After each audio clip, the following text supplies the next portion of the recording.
The Supreme Court will now consider whether a state can put in place a Second Amendment Preservation Act, and essentially with the purpose of making the state a two-way sanctuary state.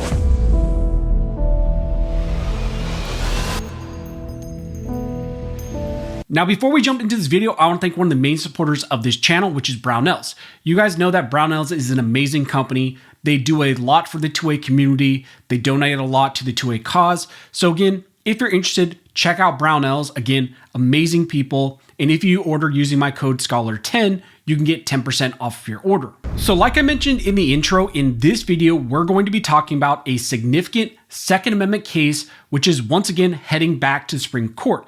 A writ of cert has now been filed to the Supreme Court on this critical case, which deals with a state's Second Amendment Preservation Act. Now, we've discussed this case in the past because recently this case also made its way to the Supreme Court on an emergency basis, and the Supreme Court issued an order denying a stay that would have protected Missouri's SAPA law there. That is also what we're talking about here in this video. After that denial order of the emergency stay, this case then went back down, and it was in the hands of the 8th Circuit Court of Appeals, who recently issued a decision in this case. The 8th Circuit sided with the Biden administration and the federal government and decided that the Missouri SAPA law was in fact invalid.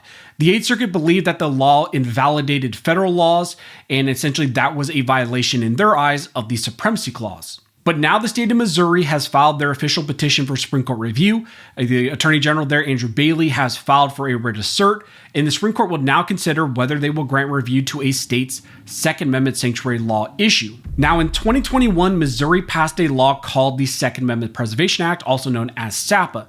That law set the state of Missouri's interpretation of the Second Amendment and set restrictions on the support and funding of the state of Missouri and what they would provide federal agencies and federal agents in their attempt to essentially enforce inconsistent federal laws, which the state of Missouri believed violated the Second Amendment. This law prohibits Missouri's officers, agents, and government officials from helping federal agents who are attempting to enforce those type of 2A violations. Now, important for this law, it created a civil remedy where anyone could sue a Missouri official if that official helped to enforce a federal law that violated the Second Amendment. Now, this Missouri law is similar in nature to the Texas abortion law SB 8 and also a recent Supreme Court decision in the whole women's health case.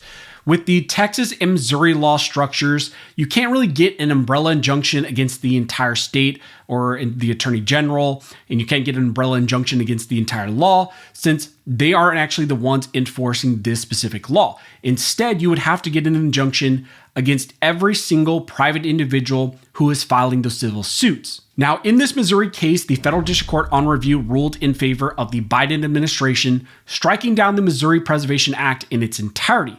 Now, in response, the state of Missouri then appealed up to the 8th Circuit Court of Appeals. Missouri also asked for the 8th Circuit to grant a stay on that lower court decision while the appeal was taking place. However, the 8th Circuit denied that stay, and that's what led Missouri for the first time to go to the Supreme Court on an emergency basis, and they wanted the Supreme Court to grant that stay. However, on review, the Supreme Court issued an 8-1 order denying that stay, and only Justice Thomas was the one in favor of granting the emergency request for a stay. Now, after the Supreme Court denial of that case, it was then sent back down to the 8th Circuit, and expedited oral arguments were held in the case. The 8th Circuit ultimately ruled in favor of the federal government, striking down the SAPA law once again. But now the state of Missouri has filed a writ of cert to the Supreme Court, and they're asking for the Supreme Court to reverse what the 8th Circuit said. Now, in the petition, Missouri presents 3 main questions for the Supreme Court to answer and address in this case. First, they ask, can federal courts second-guess a state's reason for exercising 10th Amendment authority? Second, does the Constitution prohibit states from exercising 10th Amendment authority when motivated by a concern that a federal statute is unconstitutional? And third, is a state official a proper defendant under Ex parte Young simply because the official is regulated by a statute, or does the official also need to possess authority to enforce the law? Now, Missouri also goes on to argue in the petition that before this case, it appears no federal court had ever blocked a state from exercising 10th Amendment authority simply because of the reason the state expressed for exercising that authority. The 8th Circuit did that here, striking down a state law solely because the act said the legislator believes a certain federal statute are unconstitutional. The Eighth Circuit's holding creates multiple circuit splits and is as wrong as it is unprecedented. Now, one of the things they're hitting on here is that the Eighth Circuit really was saying that they don't find an issue with the structure of the SAPA law, but they didn't like the underlying kind of policy and statements about the state of Missouri saying that they believe certain federal laws were unconstitutional, that they violated the Second Amendment. The Eighth Circuit found a big issue with that and really based their denial and striking down of the SAPA law not based on it having, an unconstitutional structure or just not being valid in how it was formed, but really they just, again, found issue with the purpose of the SAPA law, which would be to, go against federal laws which violate the Second Amendment. The Eighth Circuit did not like that, and that's what Missouri is pointing out, which is actually unprecedented. They go on to state in their petition to the Supreme Court that the court declared a Missouri law unconstitutional solely because of the law's legislative findings, specifically the legislator's opinion that some federal statutes are unconstitutional. The court took no issue with what Missouri's law does, only with what the legislative findings say. Indeed, the court agreed that a law with the same effect but different findings would be permissible. As the court put it, Missouri may lawfully withhold its assistance from federal law enforcement if it picks a different reason, such as withholding resources as a matter of policy rather than as a matter of constitutional interpretation. Now, one of the things Missouri is pointing out again here is that the Eighth Circuit essentially said the structure and potential operation of this law is valid, but they ultimately did not like the two-way context that was tied to the purpose of this law. The Eighth Circuit did not like that this law set to deem some federal laws unconstitutional and potentially violation of the Second Amendment. And they, didn't like that you could use the 10th Amendment to refuse state resources to federal agencies or federal agents who are trying to enforce those inconsistent Second Amendment, restrictions. The court did not like the general underlying purpose of this law, and that's really why they struck it down. Missouri goes on to argue that novel holding creates circuit splits. First, other circuits reject attempts to second-guess the reasons states give for exercising 10th Amendment authority. Second, even though the act is enforced only by private citizen suits, the Eighth Circuit held that the federal government could sue public officials because they are regulated by the act and thus must comply with it. Other circuits, such as the 1st, 4th, 5th, and 10th, require defendants to have actual authority to enforce, not just a duty to comply with an act. The Eighth Circuit's decision is also wrong on its merits. In breaking new ground, the Eighth Circuit departed from precedent on standing, created a federal government exceptionalism standard for Ex parte Young, and created a non-textual limitation on the 10th Amendment. Now, I know a lot of that sounds very technical, but the underlying theme is that other circuit courts have stated expressly that states have the right to exercise their 10th Amendment powers and to refuse resources.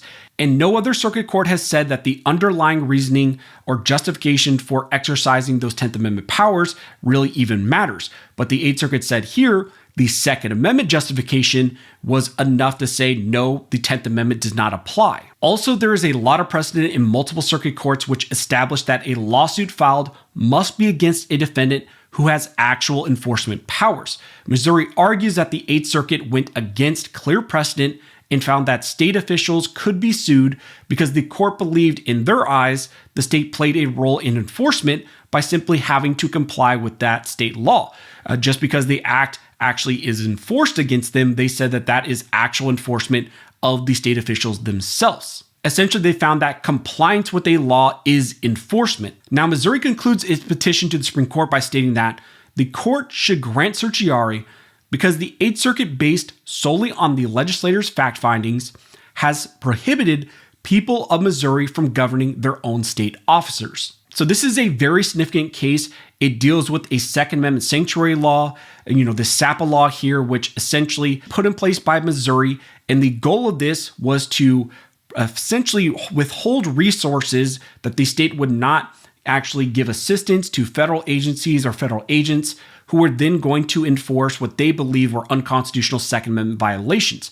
They would not help federal agents enforce federal laws which violated the Second Amendment. But the Eighth Circuit said, we do not like that justification. We don't like the constitutional tie-in of the Second Amendment or that justification. They said that we don't really find an issue with the structure of the law at large, but we don't like the underlying statutory statements and fact findings and all the things tied into the Second Amendment. And based on that, they decided to strike it down. And because of that, now this case is in the hands of the Supreme Court. And I think this has probably a good chance of maybe piquing the Supreme Court's interest and maybe getting granted review. But as we get more information, I will let you guys know. If you like this video and you would like to support the channel, one of the best ways to do that is to like, comment, and subscribe. All those things help to fuel the algorithm, and it signals to YouTube that you guys see value in these videos and in this type of 2A news. But as always, thank you all for watching. Don't forget to like and subscribe. And don't forget, the station was built by ARM scholars, and the station will be maintained by ARM scholars.